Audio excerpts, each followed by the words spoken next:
Sa isang madilim na parte ng Maynila, naroroon ang kilalang batikan na mafia queen na si Alexandra. Kung ano ang tahimik ng simoy ng hangin, gano'n naman katalim ang tingin ni Alexandra sa lahat.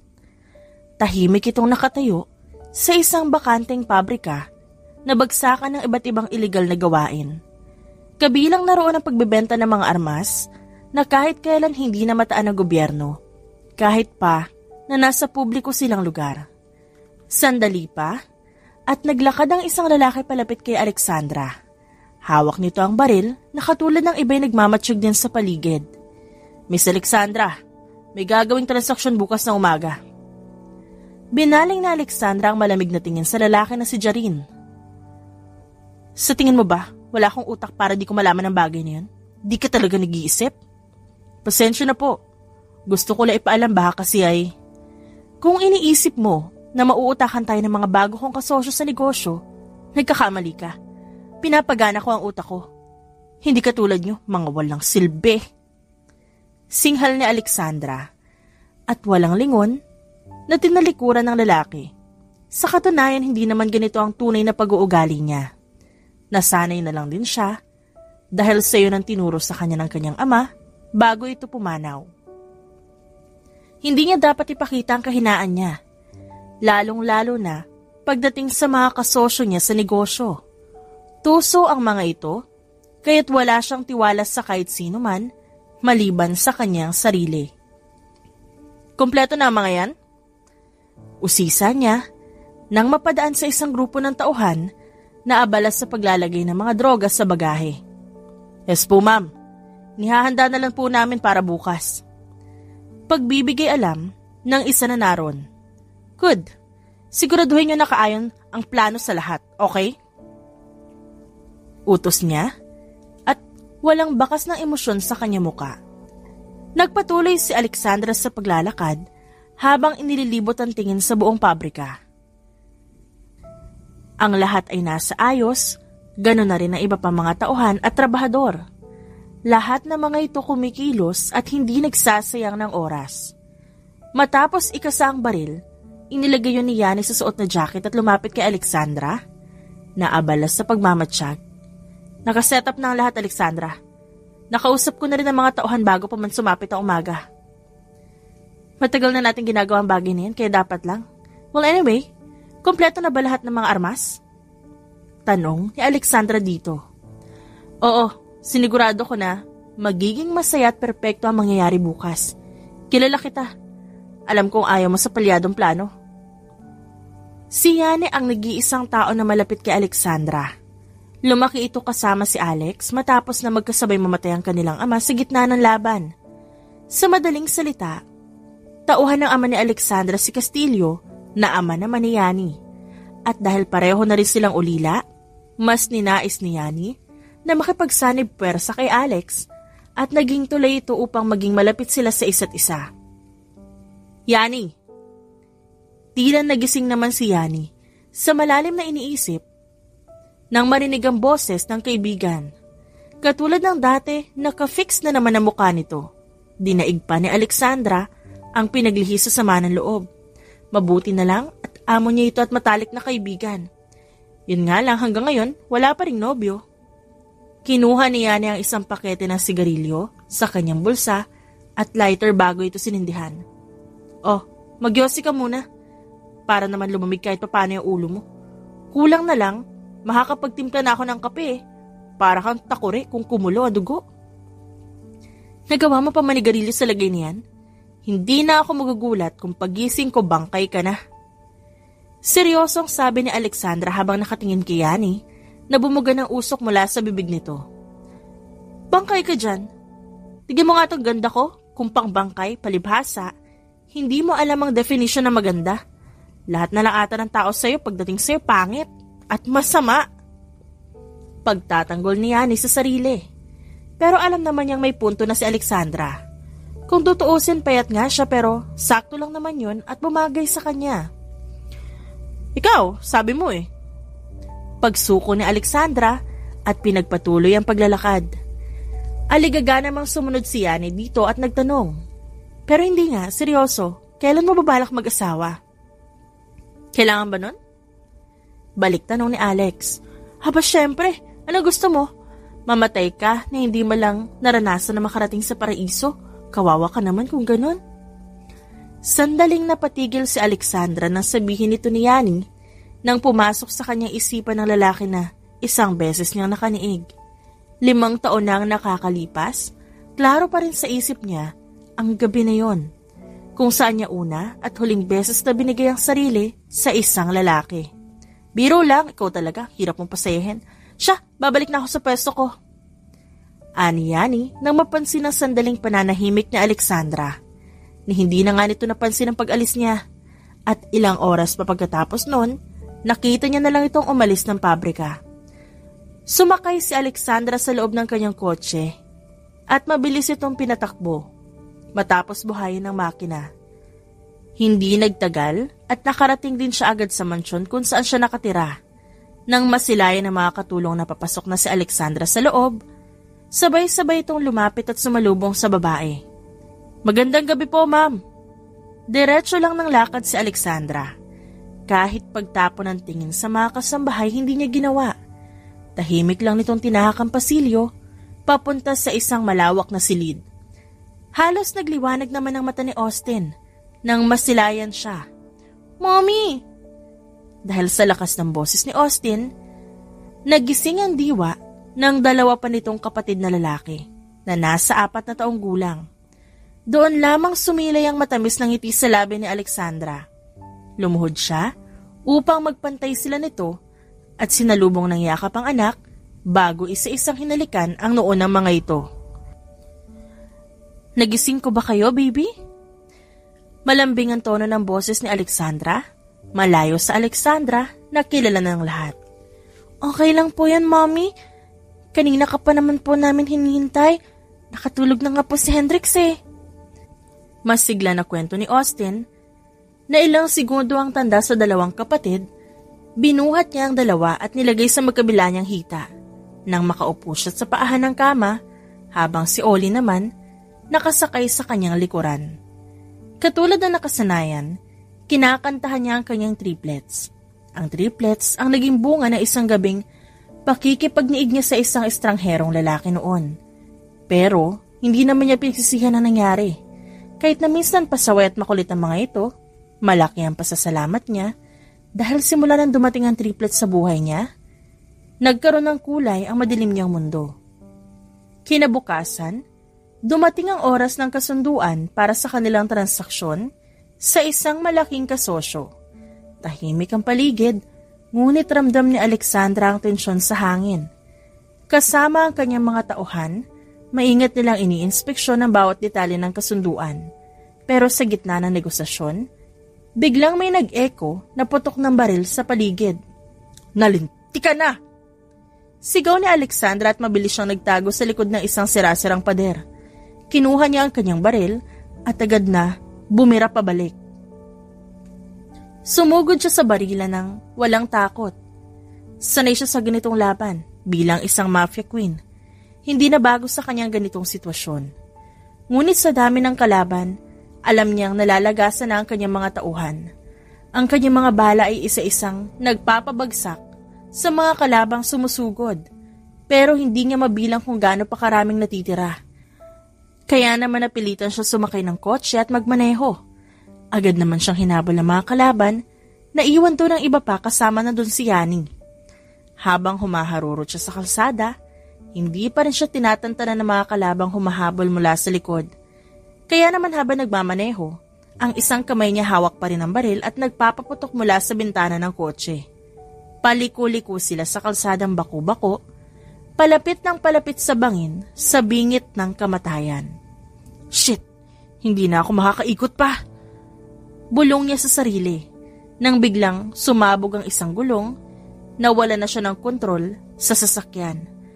Mabilis na umikot ang manibela sa mga kamay niya, kaya wala na siyang nagawa nang tumilapon ang kotse sa gilid ng bangin. Napasigaw pa si Alexandra nang bumagsak ang kotse. Pero sa huling sandali, naramdaman niyang may humila sa kanya mula sa pagkakabagsak. Isang lalaking hindi niya inaasahang makikita sa ganoong lugar. Buong akala niya, maidiligtas na siya, Pero siya namang saktong dating ng mga kalaban at natamaan siya sa binti, dahilan para mapadaing siya at mapabitaw sa lalaki bago tuluyang mawala ng malay. Naalimpungatan si Alexandra nang maramdaman ng isang bagay na dumadampi sa kanyang muka. Agad siyang nagmulat at hinaklit ang kamay ng taong gumagawa nito sa kanya. Kahit nahihirapan, pinilit ni Alexandra na magmulat ng mata, kahit naramdam pa rin niya ang sugat sa kanyang binti. "Sino ka?" Marahang napalunok ang lalaki na magtama ang paningin nila ni Alexandra. Matalim yon na kahit na sino, hindi magnanais na titigan ito na matagal. "Ako yung nagligtas sa'yo nung isang araw." Bahagyang kumunot ang noon ni Alex sa kanyang narinig. "Isang araw?" "Oo, masyadong malubha ang sugat mo. Inaapoy ka rin ng lagnat kaya pinupunasan kita ng basang tuwalya para kahit paano bumaba ang lagnat mo." Paliwanag pa ng lalaki na si Lucas. Binitawan naman ni Alexandra ang kamay nito nang maalala ang nangyari. Huling pagkakatanda niya, naabutan siya ng mga kalaban at napunta sa matarik na bangin. Pagkatapos ay pumutok ang kanyang gulong. Nahulog siya sa bangin at tuluyan na siyang nawalan ng malay. Huling nasilayan niya na lang noon, itim na figura ng lalaki na si Lucas. Sinubukan ni Alexandra na tumayo, pero mabilis na sumaklolo si Lucas sa kanya. "Huwag mo munang piliting tumayo, hindi pa hilom ang sugat mo." "Kaya ko ang sarili ko." Matigas na sambit ni Alexandra at pilit pa rin na bumangon. Inalalaya naman siya ni Lucas. "Masyado matigas ang ulo mo, kaya ka siguro napapahamak. Tignan mo nga yan, sariwa pa sugat mo pero nagpupumilit ka ng gumalaw." Parang matanda na saway ni Lucas sa kanya habang hawak ang kanyang braso. Tinapunan niya ito ng malamig na tingin at pilit na tinulak palayo sa kanya. "Bitiwan mo nga ako. Sinabi ng kaya ko sarili ko eh." Tila wala namang narinig si Lucas. Patuloy niya lang inaalalayan si Alexandra hanggang sa tuluyan nitong makatayo. "Bibitawan mo ako, babalian kita ng buto." Seryoso man, ramdam sa boses ni Alexandra ang panlalamig. "Miss, bago ka manakot, make sure na kaya mo na. Pasalamat ka, mabait ako kasi kung hindi, baka kung ano pa nangyari sa'yo." Kalmado naman na tugon ni Lucas at sumilay ang ngiti sa labi. Imbis na matuwa, lalong namuo ang galit ni Alexandra. "Hala, nakakatawa? Look at you. Kahit nasa ganyang kalagayan ka na, lakas mo pa rin maghamon ng away. Hindi man lang ba naisip na babae ka at lalaki ako?" Udyok pa ni Lucas na natutuwa sa naiinis na mukha ni Alexandra. Lalo pa nang mapansin nito ang pagnakaw ng lalaki nang tingin sa suot nitong damit. Doon lang napagtanto ni Alex na iba na ang suot niyang pang-itaas. "Pwisit ka?" Tatawa-tawa namang umilag si Lucas sa mga suntok ng babae habang hawak niya ito. Hindi lang simple ang suntok na yon. Kahit na mahina pa ito, malakas pa rin ang impact lalo na kung nagkataon na tumama ito sa kanyang muka, tiyak na pasa pa rin ang abot niya. Kakaibang babae. Usal ni Lucas sa kanyang isip habang nakatingin kay Alexandra na hinihingal. Nilibot ni Alex ang kanyang tingin sa loob ng kubo. Isa itong simpleng bahay na gawa sa nipa. May dingding na yari sa kawayan at ang bubong ay mga dahon ng nipa na maayos na pinatong. Ang sahig ay kahoy na medyo luma at may ilang bahagi na umuuga kapag naaapakan. Sa gitna, may isang maliit na mesa at ilang upuang yari din sa kahoy at kawayan. Sa isang sulok, nakasabit ang isang lumang lampara na nagbibigay ng mahinang liwanag. Malamig ang hangin na pumapasok mula sa bintanang walang salamin, tanging manipis na kurtina lang ang humaharang doon. Mababa ang kisame, kaya't kapag hindi umaagos ng hangin, medyo mainit sa loob, pero kapag bukas ang bintana at pintuan, presko naman ang paligid. "See? Mabuti pa bumalik ka na ulit sa pagkakahiga at ipaghahanda na lang kita ng pagkain." Pagvo-volunteer pa ni Lucas. Habang nagsasalita si Lucas, mabilis na kumilos si Alexandra na kahit may sugat pa sa binti, ginawa niyang lahat upang makatayo. Gamit ang isang kamay, hinawakan niya ang pulso ni Lucas at marahang hinila ito papunta sa kanya. Sa isang mabilis at kontroladong galaw, pinaikot niya ang braso ni Lucas papalibot sa katawan nito. Bago pa man makapag-react ang lalaki, bumagsak na ito pabaliktad at ang likod nito ay mabilis na tumama sa sahig. Aray! Daing ni Lucas habang hawak ang bewang. Gulat na gulat sa bilis ng pangyayari. Sa susunod na ulitin mo ang ginawa mo sa akin, hindi lang yan ang makukuha mo. Hintayin mo lang na tuluyan akong gumaling, babalatan kita ng buhay. May gigil na wika ni Alexandra habang nakatingin kay Lucas. Tumayo ito at naglakad palayo sa kanya habang hawak ang sumasakit na bewang. Sinubukan niyang ihakbang ang kanyang paa pero napadaing siya ng makaramdam ng kirot. Dumugo rin yun na tumago sa punit ng telang nakatali sa kanyang sugat. Tama nga si Lucas. Hindi ito pangkaraniwan kahit pa daplis ito ng baril, malaki pa rin ang naging pinsala nito. Wala sa oras na naikuyom niya ang kamao at napaupo sa sahig. Nadot na naman siya ni Lucas sa ganong senaryo pero tinignan lang siya nito at nilapag ang mangkok sa kama na gawa sa kawayan. Titignan mo lang ba ako, ha? Parang isang boss na tanong niya.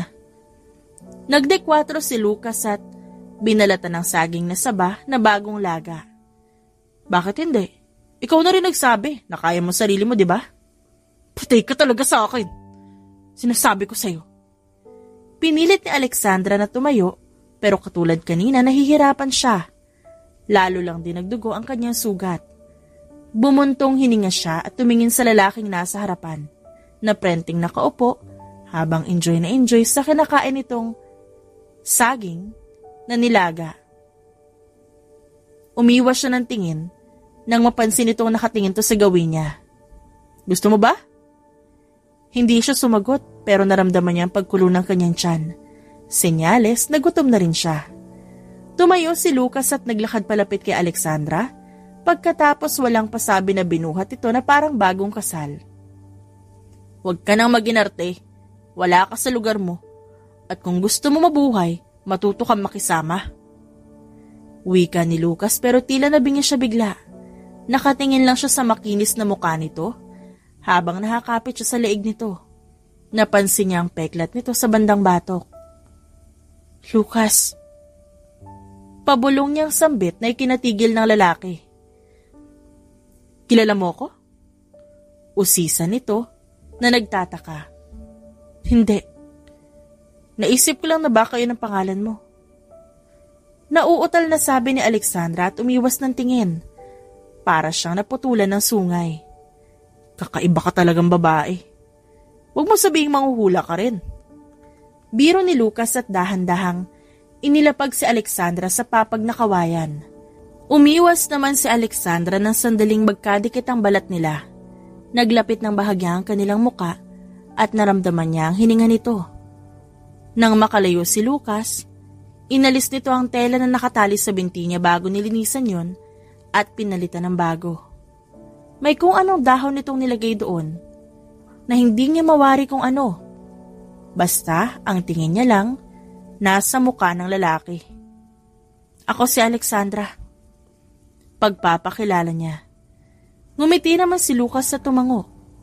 Ako si Lucas. Isa akong doktor. Doktor? Ba't nandito ka kung ganun? Hindi ba tinulungan kita? Nakipaglaban ako sa mga taong humahabol sa'yo. Pagkatapos, nakita na lang kitang gumugulong sa matarik na bangin. Kaya lalong nabugbog yung binti mo at nagkaroon ng malaking sugat. Tapos sinanap kita matapos ko makapaglaban, buti na lang dahil may nakita ako malapit na lumang kubo, kaya dito kita dinala. Kwento ni Lucas at kumuha ng isang pirasong saging at siya na rin mismo ang nagbalat nun. Ganun ba? Nahihiyang tanong ni Alexandra. Kung ganun, malaki pala ang utang na loob niya dito. Oo, siya nga pala. Yung damit na suot mo, galing dito mismo. Malinis yan. Maayos. Huwag ka mag-alala. Ikaw rin bang nagbihis sa akin? Napakamot si Lucas sa ulo at naiilang na tumango. Sira-sira na kasi yung suot mong pangitaas. May bahid na rin ang dugo kaya pinalitan ko na. Pero huwag ka mag-alala, wala naman akong ginawang masama sa'yo. Isa pa, sanay naman ako dahil isa naman akong doktor. Sanay ako sa operasyon. Ah, okay. Saad ni Alexandra at bahagyang tumango, na tila naintindihan na ang buong pangyayari. Pagkatapos noon, namayani na ang katahimikan. Kumakain lang sila ng sabay, pero ang isip ni Alexandra lumilipad. Ang peklat na yun sa batok ni Lucas, palatandaan niya sa lalaki na kaniig niya noon. Ang ama ng mga anak niya at hindi siya pwedeng magkamali. Alam niyang ito ang lalaking yun dahil tugma rin ang pangalan nito sa pangalan ng lalaki na kilala niya ng gabing yun sa bar. Nang matapos kumain, uminom si Lucas ng tubig at tumingin kay Alex. Kung di mo mamasamain, pwede ba ako magtanong? Nagtatanong ka na? Sagot ni Alexandra at uminom ng tubig. Sino yung mga lalaking humahabol sa'yo? Ba't ang dami naman ata nila? Hinaluan ni Lucas ng biro ang kanyang boses para mapanatili ang normal na takbo ng kanilang usapan. Ah, yun ba? Mga transaksyon ko lang sa negosyo. Parang imposible naman yung sinasabi mo. Ang dami nila na humahabol sa'yo at gusto kong patayin. Nagkibit-balikat na lamang si Alex sa sinabi ng lalaki. Magiging imposible lang kung di ka maniniwala. Nasa ganoon silang usapan nang biglang bumuhos ang malakas na ulan sa labas, kaya lalo pang tumagal ang usapan nilang dalawa. Habang lumilipas ang oras, nagiging komportable na rin si Alexandra dito. Hindi nga halos na malaya ng dalawa, na isang linggo na rin pala sila doon. Mabuti na lang at magaling na rin ang kanyang sugat. Tuluyan na rin sila nakaalis sa lugar na yon at pagpunta naman nila ng bayan, agad nagtungo si Alexandra sa isang tindahan at tumawag sa telepono. I miss you, Mommy. Ba't di ka pa rin po bumabalik? Malungkot na tanong ni Hendrix nang ito ang sumagot ng tawag. Katabi nito ang dalawa pang kapatid na katulad ni Hendrix. Ramdam din ang pangungulila. Halos wala ring sapat na kain at panay ang iyak ang mga ito habang hinihintay na bumalik ang kanilang ina. I miss you too. Kayong tatlo na mga kapatid mo ha. I'm sorry baby. May ginawa kasi si Mommy kaya hindi agad ako nakatawag. Pero babalik na dyan si Mommy. Anong gusto niyong pasalubong? Pilit na siniglahan niya ang kanyang boses kahit napakiramdam niya pinipiga ang puso niya sa naririnig na boses ng triplets sa kabilang linya. Nothing, Mommy. All we need is you, your presence po. Wika naman ni Austin. Hindi na napigilan ni Alexandra ang maging emosyonal, pero pilit niyang pinipigilan ang kanyang luha at pilit nagpapakatatag. Oo naman, baby, pauwi na si Mommy. Wait nyo na lang ako dyan, ha? Narinig niya ang sigla sa boses ng triplets. Sakto naman na napansin niyang inaaya na siya ni Lucas para sumakay ng jeep. Dahil walang ibang sasakyan na naroon, kaya agad siya nagpaalam sa mga anak at sumunod kay Lucas. Last trip na daw to. Mamayang hapon pa susunod na biyahe. Ani Lucas nang makalapit siya. Sumilip siya sa loob ng jeep at hindi niya maiwasan ang mapangiwi dahil sa siksikan ng sakay na pasahero. May bakante pa naman pero pakiramdam niya hindi siya makakahinga. Lalo pa at ito lang ang unang beses na sasakay siya sa ganoong uri ng sasakyan. Sure ka bang dito tayo sasakay? Tanong niya kay Lucas nang may pag-aalangan. Oo, wala tayong ibang sasakyan. Ano, sasakay ba kayo hindi? Mahuhuli na kami sa pupuntahan namin. Kung di kayo sasakay, magpaiwan na kayo. Pagsusungit ng isang lalaki doon, kaya napilitan silang pumasok sa loob at sumakay na nga. Magkatabi sila ni Lucas malapit sa pinto ng jeep at siyang nasa pinakadulo dahil gusto niya makalanghap ng sariwang hangin. Kahit papaano, pero nang buhay ng driver ang makina, may humabol pang isang lalaki na sumakay sa tapakan ng jeep na karaniwang ginagawa ng mga Pinoy. Napakunot ang noo niya tumingin kay Lucas. Diyan lang ba siya? Tumango naman si Lucas bilang tugon at nang magsimula na ang biyahe, inilagay ni Lucas ang kamay nito sa tabi niya at tinapat yun na harang upang hindi siya mauntog. Habang nasa kalagitnaan ng biyahe, hindi niya maiwasan na magkadikit sila sa isa't isa dahil sa dami ng lubak sa daan. Sadyang mahirap, lalo pat hindi pa sementado lahat ng kalsada sa lugar. Wala pa halos kalahatian ng nababiyahe nila. Siya namang tumigil muli ang jeep at pinasakay ang mga taong nag-aabang sa waiting shed. Kinailangan namang lumabas si Lucas at sumakay sa bubong ng jeep para makasakay ang iba. Ang init! Reklamo niya sa isip niya. Dahil siksik na siya sa tabi, buti na lang kinuha ng babae ang pamaypay na dala nito at sinimulang gamitin. Bakit ang baho? Usisa niya nang amoy maasim ang kanyang naamoy at parang patay na dagang sumasama sa hangin. Tinakpan niya ang ilong upang hindi ito maamoy pero pakiramdam niya masusuka siya dahil kahit anong gawin niya hindi ito nawawala. Tiningnan niya ang kaharap at tahimik lamang nga ito na tila ba sanay na sa ganon. Hindi niya napigilan ang sarili at nagsalita. Ate, ang baho, ikaw ba yun?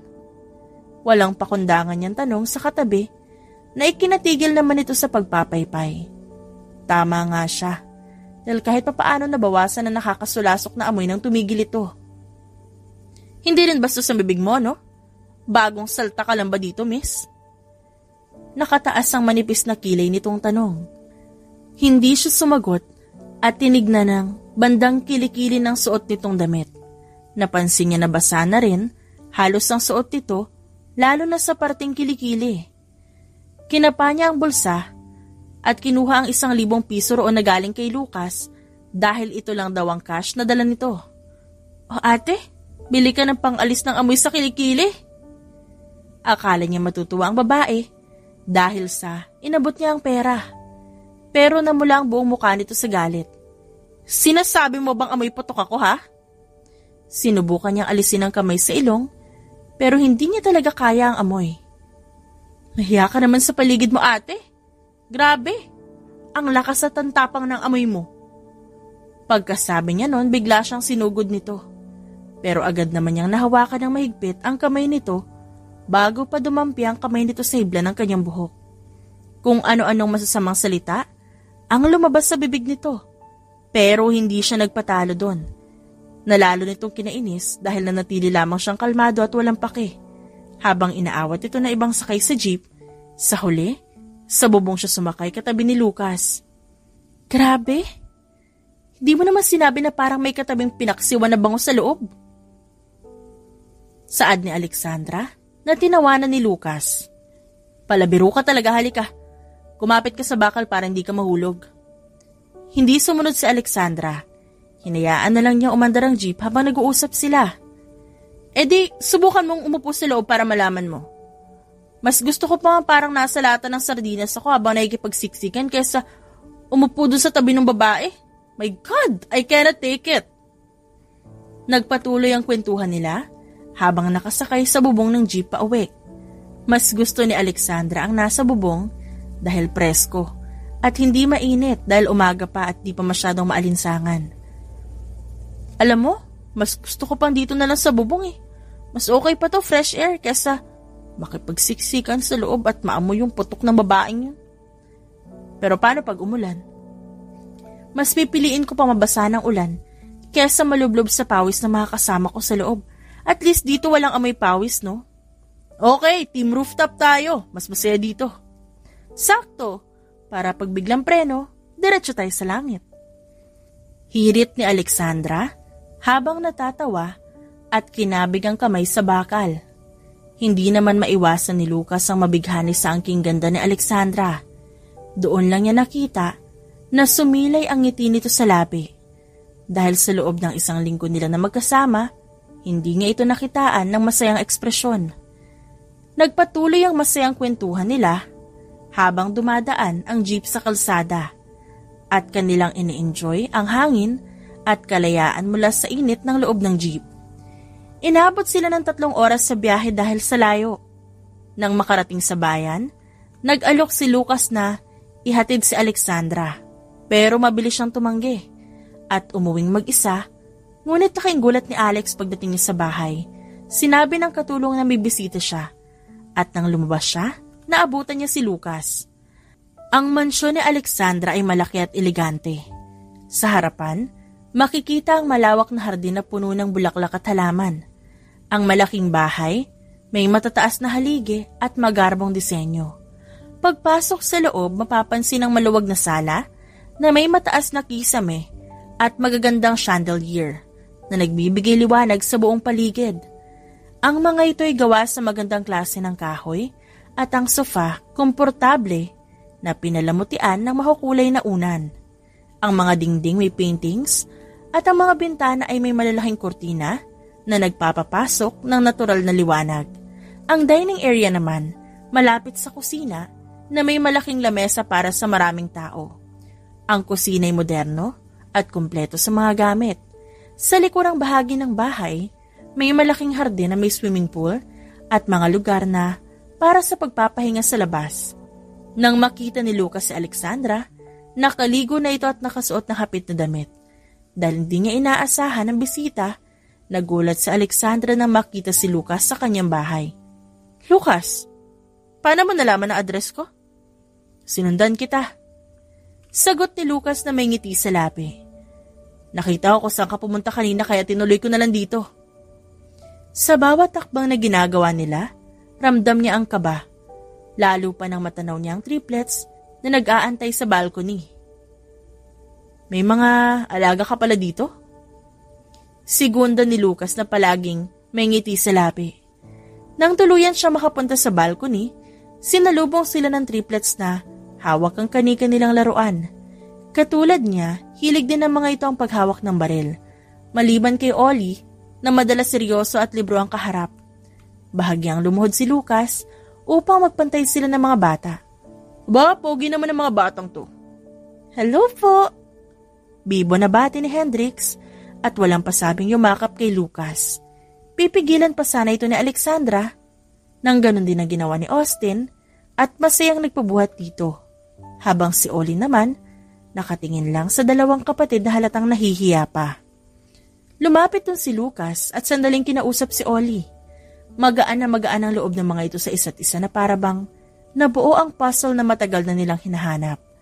Na kahit sa sandaling minuto, napuna ng pangungulila ng mga ito.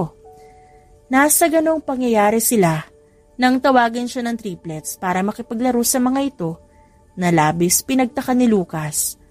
Pagkaalis ni Lucas, agad na lumapit si Alexandra sa isa sa mga tauhan niya.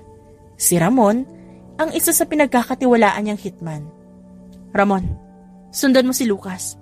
Mag-iwan ka muna ng distansya. Gusto ko malaman kung ano talagang balak niya."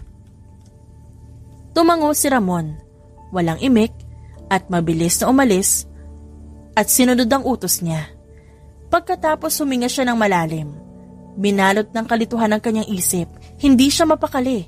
Hindi siya sanay sa ganong pakiramdam na parang may nagpapaikot sa kanya. Dumating ang gabi, bumalik si Lucas sa mansyon ni Alexandra. Nakasuot siya, simple pero elegante at tila walang bakas ng kaba sa muka. Nang kumatok siya, agad siyang pinagbuksan ng tauhan ni Alexandra at tinuro ang direksyon ng dining area. Si Alexandra ay nandoon at naghihintay. Hindi siya sanay sa ganon. Hindi siya mahilig makipag-date o gumugol ng oras para sa mga ganitong bagay. Ngunit dahil sa kasunduan nila, napilitan siyang harapin ng isang gabing to. Nakasuot siya ng isang simpleng itim na damit, pero ang karisma niya bilang isang mafia queen naroon pa rin. Hindi niya alam kung ba't pumayag siya makipagkita kay Lucas, pero narito na ito. Nang magkaharap sila, tahimik lang si Lucas at nakangiti. Habang kumakain, kapansin-pansin ang pagiging tahimik ni Alex. Tila nag-iisip ng malalim. Naghahalo ang tensyon at tahimik, nakilig sa kanyang puso, ngunit hindi niya yun gustong aminin. Nakita niyang kalmado lang si Lucas. Walang sign na may masamang balak. "Sabihin mo sa akin, ba't ka pumayag sa paanyaya ko?" Tanong ni Lucas matapos makaupo sa hapagkainan. Bahagyang tumitig sa Alexandra sa kanya. Sinusukat ang bawat galaw niya. "Para matapos na to, ayoko masayang oras ko sa mga bagay na hindi ko mapapakinabangan." Ngumisi si Lucas. Alam niyang may iba pang dahilan si Alexandra. "Sa tingin ko, may iba ka pang dahilan. Hindi ba't sabi mo kanina mahalaga ang oras mo? Pero narito ka kasama ako." Natahimik si Alexandra. Hindi alam kung paano sasagutin ang tanong na yon. Binaling niya ang tingin sa labas ng bintana. Tila iniisip kung tama bang bumigay sa nararamdaman niyang hindi niya pa kayang tanggapin. Mahirap kang basahin, Alexandra, pero hindi kita susukuan. Sabi ni Lucas habang nilalagyan ng alak ang baso nito. Ikaw ang tipo ng taong magaling lang magsalita. Madali lang sa'yo para sabihin. Hindi mo ako kilala. Malamig niyang sagot, pero sa kaloob-looban, nararamdaman niyang may pinipilit siyang itago. May nararamdaman siyang kakaiba kay Lucas, at iyon ang bagay na hindi niya gusto. Napapalambot nito ang pader na matagal niyang itinayo sa pagitan ng kahit na sino. Bumalik si Alexandra sa pagiging malamig, ngunit hindi niya maiwasang mapansin ang kakaibang lambing na ipinapakita ni Lucas. Matapos ang ilang taon ng pagiging mafia queen niya, ito ang unang pagkakataon na may isang tao na hindi niya kaya basta itaboy at hindi niya kayang ipagtapat ang tunay na relasyon nito sa mga anak niya. Tignan natin kung hanggang saan naabot yung pagiging seryoso mo. Matigas na sabi ni Alexandra. Pagkatapos ng hapunan, nagtungo sila sa hardin ng mansyon, kung saan mas tahimik at presko ang hangin. Si Alexandra bagamat nagsasabing ayaw niyang maglaan ng oras sa mga bagay na walang kwenta, hindi pa rin makaiwas na makaramdam ng kung ano habang kasama si Lucas. Alam mo bang napakaganda ng garden mo sa gabi? Tanong ni Lucas habang naglalakad sila sa gilid ng mga halaman. Hindi ito ang tanong na inaasahan ni Alexandra. Lucas, alam mong hindi ito uubra, di ba? Hindi ko inaalok ang sarili ko sa kahit na sino. Hindi agad sumagot si Lucas. Sa halip, marahan niyang kinuha ang kamay ni Alexandra at dahan-dahang hinaplos ito. Hindi siya nagsalita. Ngunit ang simpleng paghawak na yon, tila nagpapahiwatig ng higit pa sa mga salitang maaari niyang sabihin. Si Alexandra bagamat sanay na sa pagiging malamig, walang pakiramdam, ay nakaramdam na kakaibang init sa pagkakahawak ni Lucas sa kanyang kamay. Kaya niyang hilahin ito, ngunit hindi niya ginawa. Sa halip, hinayaan niya lang ang lalaki. Alam ko masyadong mabilis. Siyempre, 1 linggo lang yun. Pero sapat na yun para lalo kita magustuhan, Alexandra. At nakikita ko ang sarili kong kasama ka. Muli siyang nagsalita pero sa pagkakataong ito, mas mababa ang boses, mas mahina. Hindi ko alam, Lucas. Hindi ko kaya magtiwala. Siguro oras na para subukan mo. Sagot ni Lucas at dahan-dahang inilapit ang mukha niya kay Alexandra. Hindi siya gumalaw. Hindi siya nagpilit. Pero ang mga mata niya tila nangungusap ng isang bagay na hindi niya kayang ipaliwanag. Unti-unting bumabagsak ang mga pader na itinayo niya sa loob ng maraming taon. Sa mga sandaling yon, sa ilalim ng mga bituin, hinayaan niyang makapasok si Lucas sa kanyang puso. Kahit alam niyang delikado ito. At bago pa niya mapigilan ng sarili, dahan-dahan niyang inilapit ang mukha sa mukha ni Lucas, sapat na para maramdaman ang init ng kanilang hininga. Lucas. Hindi na naghintay si Lucas ng sagot. Hinalikan niya na si Alexandra ng marahan at malalim. Nang maghiwalay ang kanilang labi, tumingin sila sa isa't isa. Alam nilang pareho sila ng nararamdaman. Pero alam din nilang hindi pa ito ang oras para sa kanila. I think we need more time. Bulong ni Alexandra at tumalikod. Humakbang pabalik sa mansyon. Pero ramdam niya ang malakas na kabog ng kanyang puso. Ngumiti si Lucas habang pinapanood si Alexandra papasok sa mansyon. Hindi niya kailangang habulin ito. Alam niyang babalik siya rito. Alam niyang sa dulo ng lahat ng ito, magkakaroon din siya ng puwang sa buhay ni Alexandra at sa mga anak nito. Pagkatapos ng gabing yun, umalis na rin si Lucas. Mababakas sa mukha nito ang kasiyahan at ngiti. Lalo na nang maalala ang pagdampi ng labi nila sa isa't isa. Hindi yun maalis sa isipan ni Lucas. Hindi pa man sumisikat ang araw, Nagawa ng bumiyahe ni Alexandra. Napagtanto niyang wala na ring rason para itago pa niya ang mga anak. Pagkakataon niya na ito para ipaalam sa kapwa niyang tungkol sa mga ito na matagal niya na ring pinag-isipan. Ang aga mo yata ngayon Tanong ni Yani habang humihigop ng kape. Ilang buwan na rin na nakakaraan, simula nang mangyari ang sagupaan nila ng mga katransaksyon. Maraming bilang ng tauhan si Alexandra ang naubos pero wala naman yung malaking epekto sa kanyang negosyo. Dahil mabilis lang nila itong napapalitan ng bago. Maganda ka. Sabihin mo rin sa lahat ng mga tauhan na sumunod. Ngumiti naman si Yani at tumango. Lakas mo Sa lakad natin. Parang masyadong hapit sa katawan yung suot mo. Tukso ni Yani. Dali na, dami mo pa sinasabi. Talaga to nahiya ka pa sa akin. Don't worry, bagay naman sa'yo. Saka tignan mo, ang ganda ng katawan mo. Hahakutin mo na naman lahat ng klase ng lalaki. Pagbibiro pa ni Yani at inubos ng yosi bago sabihan ng mga tauhan. Siya naman lumabas na sa compound at pagdating sa sasakyan, pinabuksan niya ang pinto kay Ramon. Sumakay naman siya doon, katabi ng triplets na nakabihis din. Ilang sandali pa, lumabas na ang mga tauhan niya. May iba namang naiwan doon upang magbantay. Let's go, Ramon. Utos ni Alexandra na agad namang sinunod ni Ramon at pinaandar ang sasakyan. Excited ang triplets habang si Alexandra malalim ang iniisip.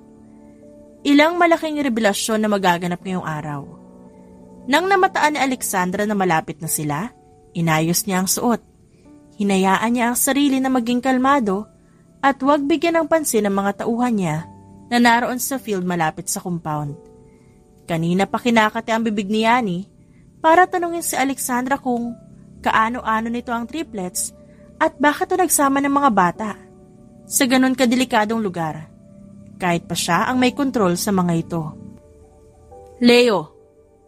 Tawag ni Alexandra ng mapadaan habang si Leo ay abala sa pag-iensayo.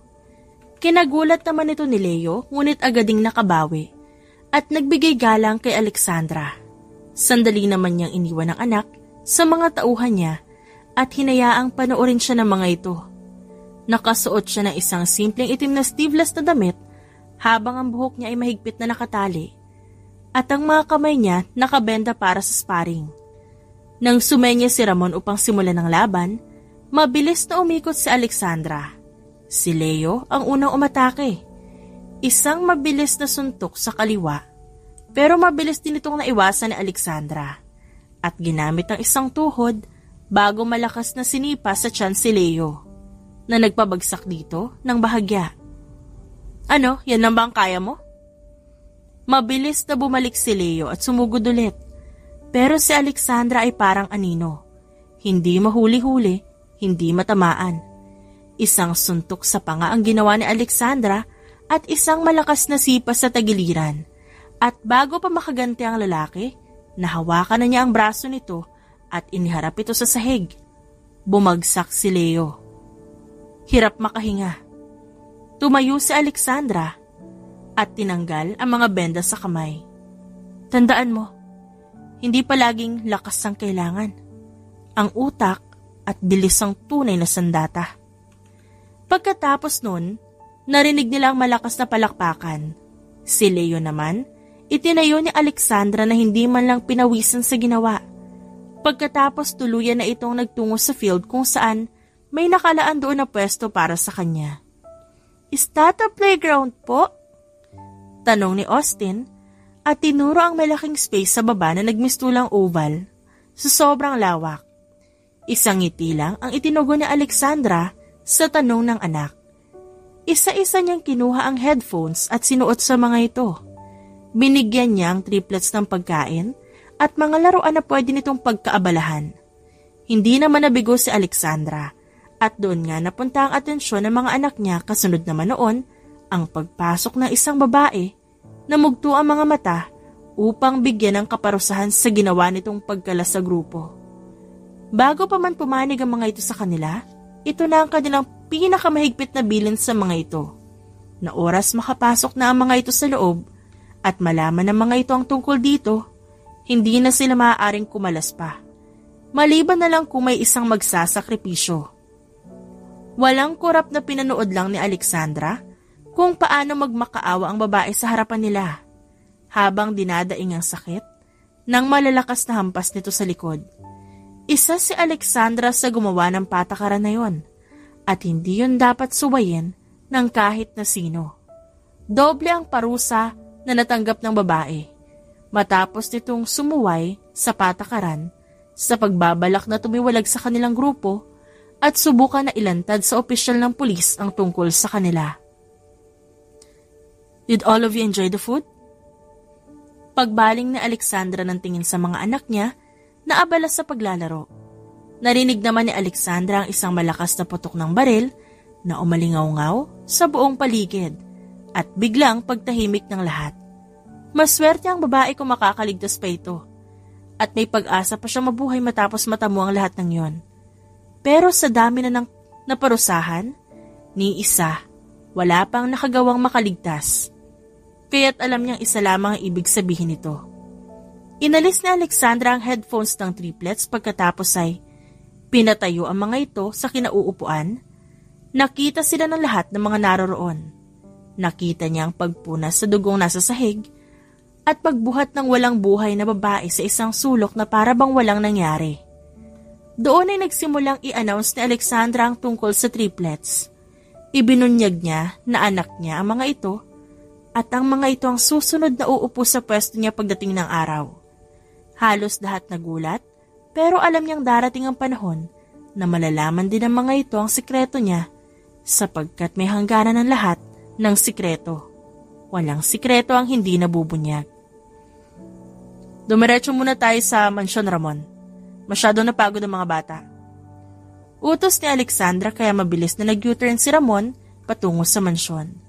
Madilim na rin at mahimbing nang natutulog ang triplets habang si Ollie nilalabanan ng antok na nararamdaman. Ilang milya na lang ang layo nila kaya di rin sila natagalan at nakarating na rin. Pagbaba pa lang nila ng sasakyan, bumungad sa kanila si Lucas sa tapat ng malaking gate na nag-aabang. Anong ginagawa mo dito? Bungad na tanong ni Alexandra. Hindi na siya nagulat sa pagpunta nito. Actually, kanina pa ako dito umaga. Pagbibigay alam nito at nagulat nang bigla na lang tumakbo si Ollie papunta sa kinaroroonan nito at nagpabuhat. Lumabas din naman sa mga sasakyan ng tauhan niya. Mabuti na lang at nakatago ang mga baril ng mga ito sa suot na damit. Kaya hindi nagtaka si Lucas. Tumalima siya at pumayag na lang din ang buhatin nito si Ollie. Si Yani naman ay kalalabas lang din ng sasakyan at nang hingi ng pabor na ito nang magbubuhat kay Austin at siya naman kay Hendrix. Pumasok silang lahat sa mansyon. Ganon din ang mga tauhan niya. Pagdating sa sala, sila na mismo ni Yani ang nagdala sa triplet sa silid ng mga ito. Si Ollie naman na kanina pa nilalabanan ng antok, tuluyan na ring nakatulog. Pwede na kayo umalis? Utos ni Alexandra na halata na rin ang pagod sa boses. Isa-isa namang umalis sa mga ito palabas ng pinto. Nagpaalam na rin si Yani na aalis na din. Nagtungo naman si Alexandra sa table at kinuha ang apple doon bago kinagat. Napangisi siya at walang lingon na binato ang matulis at matalim na kutsilyo malapit sa vase kung saan may portrait din na malapit doon. Agad namang tumalima si Lucas at umalis sa pagkakatago. Papatayin mo ba ako, Alexandra? Ba't nandito ka pa? Hindi ba't pinaalis ko na kayong lahat? Saad ni Alexandra at tumitig sa mga mata ni Lucas. Sa pagkakataon na yon, hindi na malamig ang kanyang tingin. Nagkaroon na ito ng emosyon at mas lalo pa itong nadagdagan sa tuwing maaalala nito ang nangyari sa likod ng hardin. Hindi naman niya maipagkakaila na pagdating sa katawan, wala itong dapat ikahiya, lalo na sa itsura nito. Sadyang antipatiko lang ang unang impresyon niya dito noon. Pero kahit na ganun, nagpadala pa rin naman siya sa mga titig at haplos nito na kahit ngayon, hindi pa rin siya kayang biguin. Bahagyang tumikim si Lucas na kanina pa pala nasa harapan ni Alexandra. Tapos mo na bang pagpantasya na mapapangasawa mo? My dear? Halos mapalunok si Alexandra. Lalo na nang kinakain niyang mansanas, muntik niya itong maibuga dahil sa sinabi ng lalaki. Wow, marunong ka rin palang mangarap ng gising. Muli siyang umisi at tinapon ng mansanas sa basurahan. Mukha kang sanggano. Nawala naman ang ngiti sa labi ni Lucas. Nang sabihin ito ni Alexandra, ito pala ang kauna-unahang babae na nagsabi sa kanya ng ganon. Parang walang nangyari na inunat ito ang mga braso, saka naglakad paakyat ng hagdan. Tinungo niya ang pasilyo patungo sa silid ng triplets, pero nararamdaman niya na sa bawat yapak niya, sinusundan siya ni Lucas sa kanyang likuran, kaya nababanas niya itong hinarap. Umuwi ka na. Bukas na, dito na ako magpapalipas ng gabi. Sigurado ka? Baka gusto mong hindi mo na masilayan ng umaga. That's okay. Nandito ako sa mansyon mo. Cargo mo ako. Kung may mangyaring masama sa akin, ikaw ang sisisihin. Hindi naman natinag doon si Alexandra. Totoo bang isa kang doktor? O baka naman ine-etchos mo lang ako? Masyado kang kampante at hayahay sa buhay. Bakit nagdududa ka? Kung gusto mo, sumama ka sa akin bukas. Panoorin mo ako mag-opera ng mga pasyente. Offer ni Lucas na pabor dito para makasama niya palalo si Alexandra kung sakali man na ito'y pumayag. Opera? Baka hindi mo alam na mas masahol pa ako sa'yo. Oh really? I like that. Tugon ni Lucas na ikinainis ni Alexandra. Napatawa na lang siya sa reaksyon nito. Kahit sa Alexandra, hindi rin makumpirma ang sarili kung bakit pagdating kay Lucas, lumalabas ang tunay na ugali niya. Ito at ang mga anak nilang ang nakakagawa nun. Hindi nga malabo na ang triplets dito nagmana. Nang maglakad si Alexandra papunta sa kwarto ng mga bata, hindi niya mapigilan ang sarili na lingunin si Lucas. Nakikita niyang sumusunod dito sa kanya nang walang anumang bahid ng kaba o takot sa sinabi niyang baka hindi na ito umabot ng umaga. Kapal talaga ng mukha nito. Aniya sa kanyang isipan, pero hindi rin maikakaila na may kakaiba siyang nararamdaman tuwing malapit ito. Pagdating nila sa pintuan ng kwarto, huminto si Alex at hinarap muli si Lucas. Talaga bang balak mo dito matulog? Oo, ayos lang sa akin dito. Besides, alam ko namang gusto mo rin ako makasama. Nagulat si Alexandra sa sinabi nito. Kapal na mukha mo. Sagot niya, ngunit sa kaloob-looban niya, hindi siya ganun kasigurado. Alam niyang hindi dapat, pero nararamdaman niyang unti-unti siyang nahuhulog sa presensya ni Lucas, kahit papilit niya itong nilabanan. Lumapit si Lucas at bahagyang tumagilid. Dumaan sa gilid niya upang sumilip sa mga triplets na mahimbing ang tulog. Mahal mo sila? Oo naman.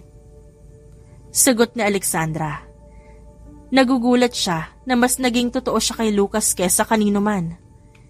Yan ang nagustuhan ko sa iyo Alexandra. May puso ka, kahit pinipilit mo itago. At sino may sabi sa iyo na gusto ko magustuhan mo ko? Ikaw. Sagot ni Lucas. Diretso ang tingin sa kanyang mga mata. Alam ko na gusto mo rin ako. Kahit na ayaw mong aminin. Hindi niya mapigilang mapangiti. Kahit pa ayaw niyang ipakita. Yabang mo rin talaga, no? Hindi ako mayabang, Alexandra. Lumapit si Lucas at halos maramdaman na ni Alex ang init ng katawan nito na malapit sa kanya. Alam ko lang na kahit pilit mong itago, nararamdaman mo rin to. Ramdam niya ang tibok ng puso niya na bumibilis habang nakatingin kay Lucas. Tama nga siya. Bulong niya sa isip. Hinayaan niya ring sumunod si Lucas sa kanya. Kamaingay tulog ang mga anak ko. Saway niya dahil sa lakas ng yabag ng paan ni Lucas. Hinubad naman ni Lucas ang suot na sapatos para hindi yon gumawa ng ingay. Nakikita ko ang sarili ko sa kanila nung bata ako. Si Alexandra naman lumapit lang sa triplets at umupo sa tabi ng mga ito habang tahimik na pinagmamasdan ng mga bata. Di hamak na mas gwapang mga anak ko kesa sa'yo, no? Ani Alex kahit sa kanyang kaloob-looban tama ang sinabi nito. Dahil wala namang ibang ama ang bata, kundi si Lucas. Oh, I almost forgot. Sino nga pala ang ama ng mga anak mo? Binaling naman ni Alexandra ang tingin sa lalaki na nakatayo pa rin habang nakayapak. Wala pa itong balak kumakbang, kundi niya pa sinabi na maupo ito sa sofa. Importante pa ba yun? Of course. Mas maganda pa rin buong pamilya. Well, I'm not saying na hanapin mo ang ama ng mga anak mo. My point is, I can be the father of your kids. Wala ka bang girlfriend o asawa man lang? Tanong niya.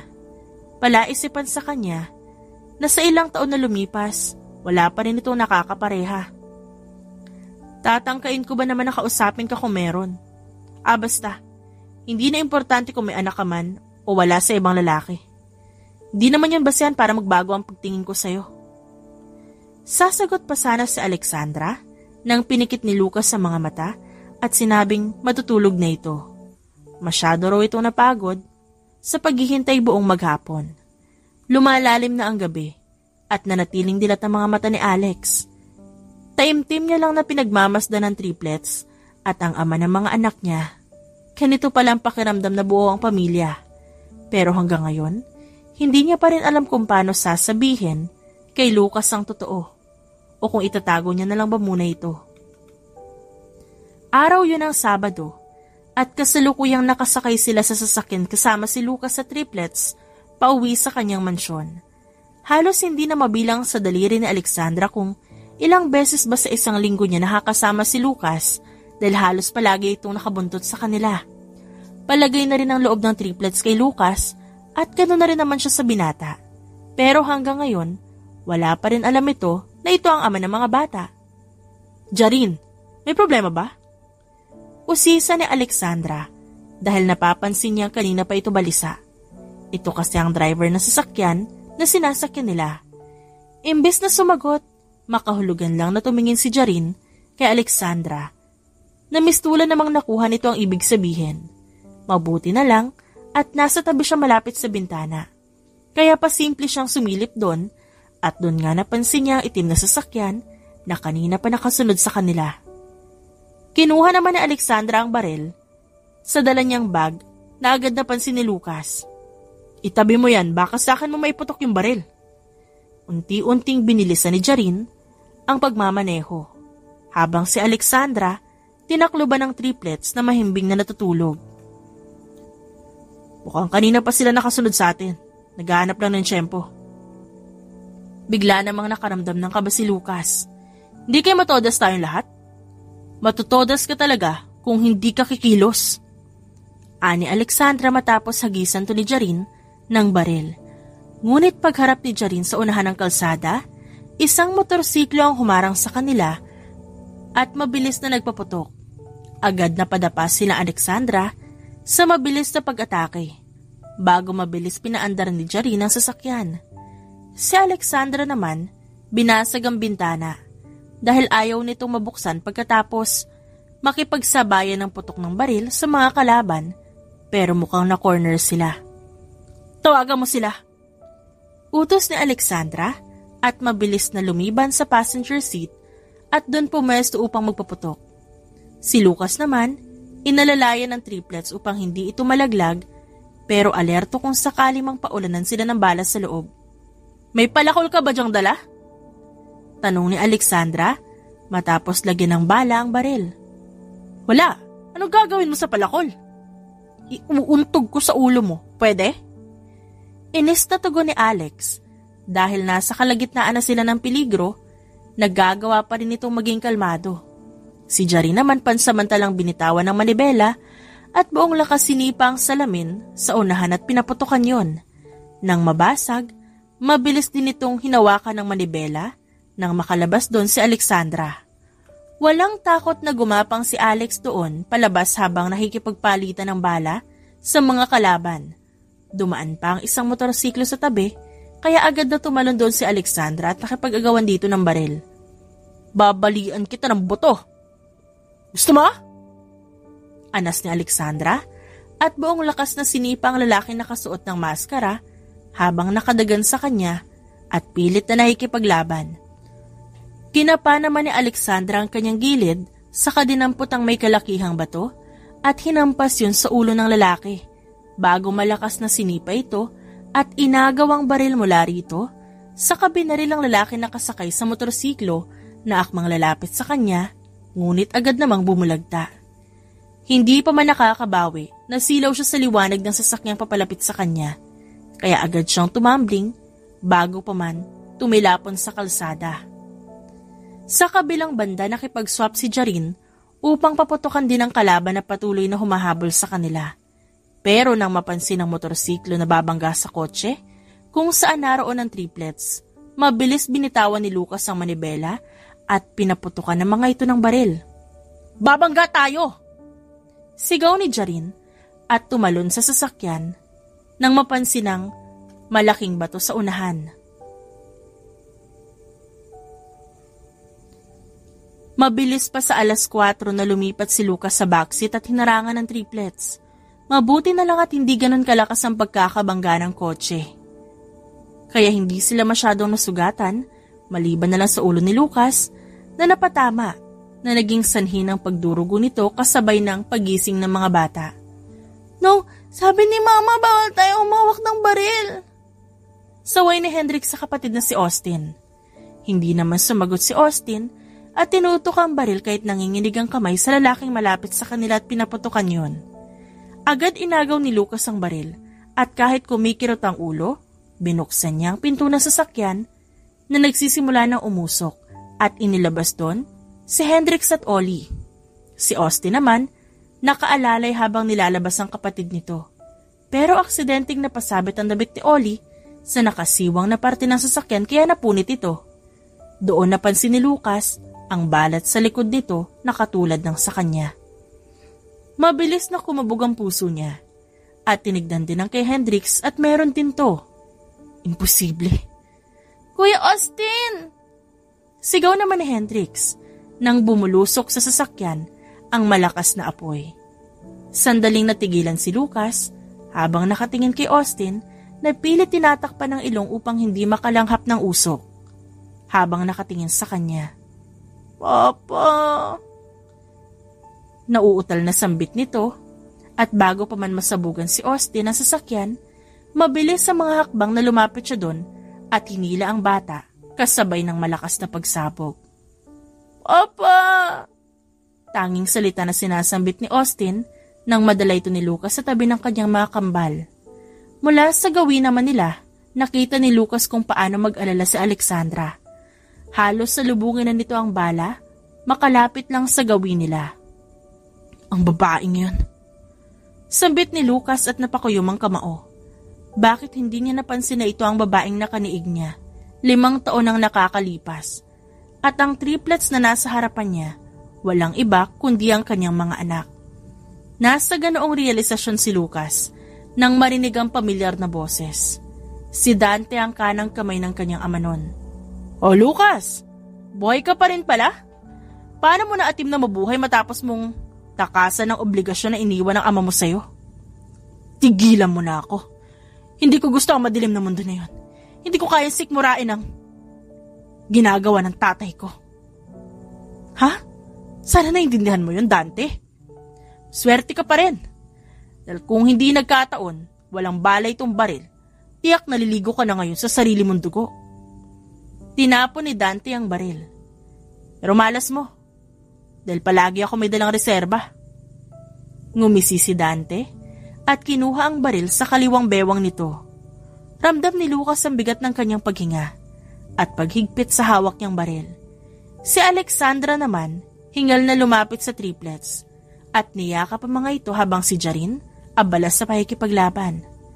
Dumating na rin ang iba niyang tauhan kaya hindi na siya nahirapan na makalapit sa mga ito. Napatingin na lang si Alexandra sa harapan at nagtagpo ang mata nila ni Dante, ang lalaking nakaengkwentro niya noon, kasabay ng mabilis na pagtutok ng baril nila sa isa't isa. "Dante, bitawan mo ang baril! Huwag mong idamay ang mag-iina ko rito sa gulo na to, please lang!" "Naririnig mo ba ang sinasabi mo, Lucas?" Ngumisi si Dante at tinuro sa Alexandra na nakaabang lang sa sunod na mangyayari. Siya ang pumatay sa mga magulang mo, si Alexandra! Tigilan mo na siya. Ako ang harapin mo. Pinlano ni Alexandra ang lahat para mamatay ang mga magulang mo. Dahil ang mga magulang mo ang pumatay sa sarili niyang ama. Gusto niya maghiganti kaya pinalabas niyang aksidente ang lahat. Ngayon nagkita na tayo, sisiguraduhin ko paliliguan kita ng bala. Sikmat pa ni Dante at nagpaputok pero mabilis na sinipan ni Lucas ang baril at tinutok ito sa ulo ni Dante. Naintindihan ko ang galit mo pero hindi tama na gawin mo ulit nung nangyari noon. Wala ka talagang kwentang anak! Singhal ni Dante at buong lakas na sinuntok si Lucas sa pisngi. Nakabawi naman si Lucas at iniwasan ang suntok nito hanggang sa maagaw nito ang baril na hawak niya at tinutok sa kanyang ulo. Ngumisilang naman si Lucas at sinipa si Dante sa tuhod bago ito malakas na sinuntok sa sikmura sa kainagaw ang baril mula dito. Hindi naging mahirap sa kanila ang ubusin ng kalaban dahil parehas sila nakaantabay ni Alexandra sa isa't isa. Mauna na kayo, ako nang bahala dito. Jarin, isakay mo ang triplet sa sasakyan. Utos naman ni Alexandra matapos alalayan ng mga kasamahan na may ilang tama. Sumunod naman si Jarin habang si Alexandra at Lucas naiwang nakatayo roon. Kailangan nating mag-usap. Huwag mo sanang isipin na may puot at galit ako nararamdaman sa'yo, Alexandra. Kahit sa kabila ng lahat ng kasinungalingan mo, alam ko may dahilan ka kung ba't mo nagawa yun. Alam ko masyadong magulo ang sitwasyon sa ngayon. Sana, naintindihan mo na nagawa ko lang yun dahil sa galit ko. Alam kong mali. At mas lalong mali na itago ko sa'yo. Kesa ipagtapat ang totoo. Hindi lang ang tungkol sa mga magulang mo, kundi pati na rin ang tungkol sa mga bata. Sa mga anak natin. Ayaw man makita ni Alexandra ang sarili sa ganon, at sabihin ang ganong salita, alam niyang dapat. Hayaan mo maghilom ang sugat na naging sanhi sa nakaraan natin. Hayaan mong punan ko ang pagkukulang ko sa'yo at sa mga anak natin. Nakakatawang isipin pero dito ko ito itatanong sa'yo. Inalis ni Lucas ang kwintas na suot nito at kinuha ang pendant na singsing. Alexandra, please, pwede mo ba akong pakasalan? Miss Alexandra, parating na mga pulis! Sigaw naman ni Jarin at binuhay ang makina ng sasakyan. Hindi tuloy maiwasan ni Alexandra ang kumunot ang noos sa pagkainis. Kung bakit ba naman ngayon at sa ganong lugar nagpropose si Lucas sa kanya. Oo na, bilisan mo na, isuot mo na sa akin. Baka magbago pa isip ko.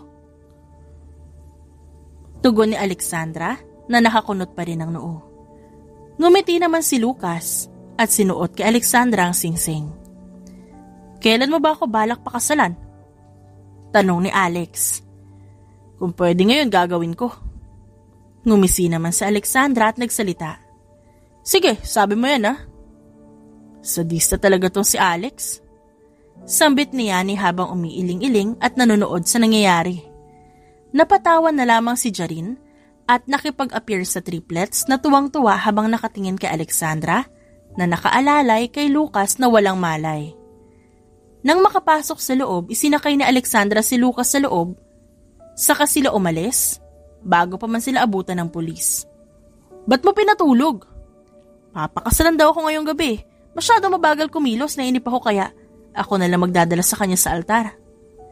Saad ni Alexandra at namayani ang tawanan sa loob ng sasakyan.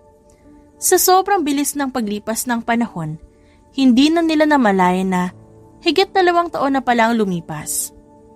Ganap na rin silang mag-asawa habang ang triplets nag-aaral na sa elementarya. I love you, Lucas. Hindi ko inakalang darating tayo sa puntong to. Maraming salamat. Pinadama mo sa akin ang tunay na ibig sabihin ng pagmamahal. Kahit ako, Alex. Buong akala ko, totoo na hindi mo ako kayang mahalin pabalik. Pero tingnan mo, ikaw pa mismo nagdala sa akin sa altar para pakasalan ako. Gwapo ko naman pala. Natatawa namang hinampas ni Alex ang kanyang asawa habang sinasariwa ang alaala ng kahapon. Maya-maya pa, narinig nila ang yapak ng triplets na nag-uunahan pang tumakbo palapit sa kanilang silid. Nandiyan na makukulit mong anak. Tumayo si Lucas upang magbihis pagkatapos pumunta sa tapat ng pinto at binuksan yon. Binuhat naman ni Lucas ang mga ito habang si Ollie nakasakay sa kanyang balikat at ang dalawa nasa magkabila niyang braso. Kamusta ang klase? Okay lang po, Papa. Ang saya po, marami po kaming kalaro doon. Pagbibida ni Ollie. Inilapag naman ni Lucas ang triplet sa kama at sinalubong ng yakap si Alex nang makalabas na ito sa banyo. Hindi man naging maganda ang simula nilang dalawa, nagpapasalamat pa rin siya sapagkat dahil dito, natutunan niyang tumanggap ng pagkakamali at maniwalang pwede pang magsimula muli ng bagong buhay at palagi niya yung dadalhin maging sa kabilang buhay at sa susunod pang buhay na kanilang pagsasamahan. The End.